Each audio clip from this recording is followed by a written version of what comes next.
بسم اللہ الرحمن الرحیم۔ السلام علیکم ورحمۃ اللہ وبرکاتہ۔ جماعت ہفتم کے طلباء، آج ہم اسلامیات باب دوم سبق نمبر دوم، جس کا عنوان ہے اسلام میں عبادات کا تصور، اس کی آج ہم نے بلند خوانی کرنی ہے اور اس کا مشقی کام بھی ہم نے کرنا ہے، تو توجہ کے ساتھ بلند خوانی سماعت کیجیے۔ اسلام میں عبادت کا تصور۔ اسلام میں عبادات کا تصور۔ اسلام میں عبادت کا تصور بہت وسیع ہے۔ اگرچہ اسلام نے نماز، زکوٰۃ، روزہ اور حج کے ذریعے عبادات کا جامع نظام دیا ہے، اس کے علاوہ دیگر اخلاقی، معاشی اور معاشرتی تعلیمات پر عمل کرنا بھی عبادت ہے۔ لاوازیں حقوق العباد کی ادائی بھی اللہ تعالیٰ کی عبادت ہے۔ تمام اسلامی عبادات دراصل ایک اچھا انسان بننے میں ہماری مدد اور رہنمائی کرتی ہیں۔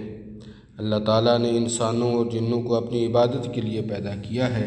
اللہ تعالیٰ کا ارشاد ہے، وَمَا خَلَقْتُ الْجِنَّ وَالْإِنسَ إِلَّا لِيَعْبُدُونِ، اور میں نے جنوں اور انسانوں کو اس لیے پیدا کیا ہے کہ میری عبادت کریں۔ نماز اسلامی عبادات میں سے نماز سب سے افضل عبادت ہے۔ نماز دین کا ستون ہے۔ نماز جنت کی کنجی ہے، اور اللہ تعالیٰ اور اس کے رسول صلی اللہ علیہ وسلم پر ایمان کے بعد سب سے محبوب عمل نماز ہے۔ یہی وجہ ہے کہ قرآن مجید میں سب سے زیادہ تاکید نماز قائم کرنے کی آئی ہے۔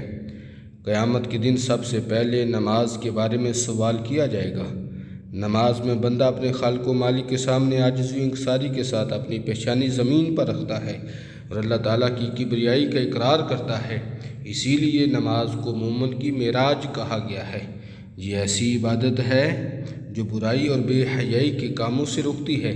یہ واحد عبادت ہے جو مسلمانوں پہ روزانہ 5 بار فرض ہے۔ ارشاد نبوی صلی اللہ علیہ وسلم، وَاعْلَمُوا أَنَّ خَيْرَ أَعْمَالِكُمْ الصَّلَاةُ، ترجمہ، اور جان لیں کہ سب سے بہتر اعمال میں نماز ہے۔ زکوٰۃ مالی عبادت ہے۔ زکوٰۃ کی ادائی سے مال پاک ہو جاتا ہے۔ زکوٰۃ بھی اسلام کے بنیادی ارکان میں سے ایک ہے۔ سورۃ توبہ میں زکوٰۃ کے 8 مصارف کی وضاحت کر دی گئی ہے۔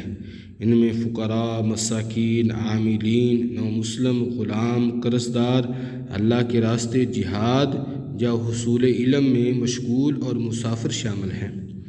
اللہ تعالیٰ کے عطا کردہ رزق میں سے اس کی رضا کی خاطر اس کے راستے میں مال خرچ کرنا بہت اعلیٰ عبادت ہے۔ اللہ تعالیٰ نے قرآن مجید میں نماز کے ساتھ زکوٰۃ کی ادائی کا حکم دیا ہے۔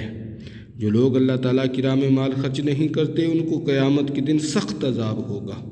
زکوٰۃ کے بہت سے معاشرتی فائدے ہیں، جن میں سب سے اہم فائدہ یہ ہے کہ معاشرے میں محبت، ہمدردی اور امن و سکون کی فضا پیدا ہوتی ہے۔ ارشاد باری تعالیٰ، خُذْ مِنْ أَمْوَالِهِمْ صَدَقَةً تُطَہِّرُهُمْ وَتُزَكِّيهِمْ بِهَا وَصَلِّ عَلَيْهِمْ، آپ ان سے صدقہ کے مال لے کر انہیں پاک و صاف بنائیں اور ان کے لیے دعائے خیر فرمائیں۔ روزہ بھی اسلامی عبادات میں سے ایک اہم عبادت ہے۔ حضرت محمد صلی اللہ علیہ وسلم کے ارشاد ہے، اللہ تعالیٰ کو روزہ دار کے منہ کی بو مشک کی خوشبو سے زیادہ پسندیدہ اور پاکیزہ ہے۔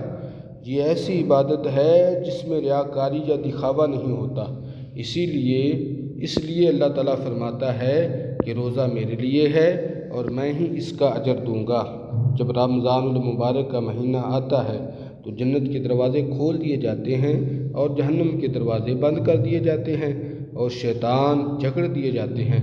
قیامت کے دن جنت کے 8 دروازوں میں سے ایک دروازہ صرف روزہ داروں کے لیے مخصوص ہوگا۔ ارشاد نبوی صلی اللہ علیہ وسلم، الصوم لی وانا اجزی بہ، روزہ میرے لیے ہے اور اس کی جزا میں دوں گا، یا اس کی جزا میں ہی ہوں۔ حج بھی یک وقت مالی اور بدنی عبادت ہے۔ یہ اسلام کا اہم رکن ہے اور ہر صاحب استطاعت مسلمان پر زندگی میں ایک بار فرض ہے۔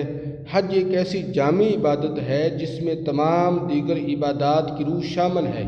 حج کا ہر مرحلہ روحانی و اخلاقی تربیت کا حامل ہے۔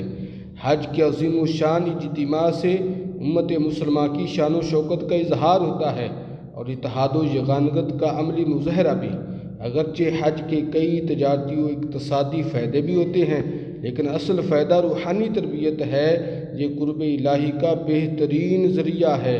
ارشاد نبوی صلی اللہ علیہ وسلم، جس نے اس طرح حج کیا کہ گناہوں، بیہودہ اور فضول باتوں سے بچا رہا تو وہ پچھلے گناہوں سے اس طرح پاک ہو جاتا ہے جس طرح نومولود بچہ۔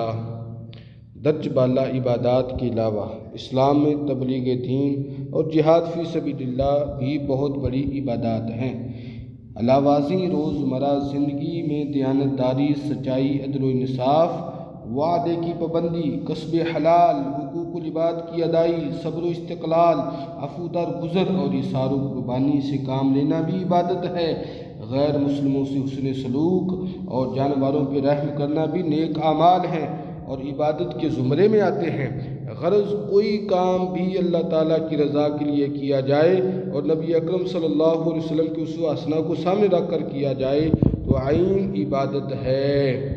تو بیٹا آپ کی بلند خوانی مکمل ہو چکی ہے، اب ہم اس کا کتابی کام کرتے ہیں۔ سوال نمبر 3 ہے، خالی جگہ پر کریں۔ تو یہ اسلام میں عبادات کا تصور بہت وسیع ہے، جو ادھر لفظ وسیع آئے گا۔ اللہ تعالیٰ نے انسانوں کو اپنی عبادت کے لیے پیدا کیا۔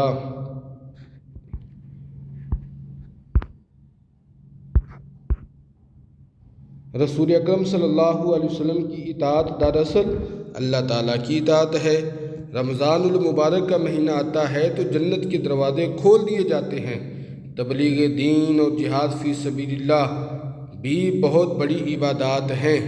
آپ کی سہولت کے لیے بیٹا یہ خالی جگہ جو آپ نے پر کرنی ہے، الف ب جیم دال ہے، میں نے اس کے جواب جو ہے وہ لکھ دیے ہیں، آپ یہاں سے دیکھ کر بھی اپنی خالی جگہ پر کر سکتے ہیں۔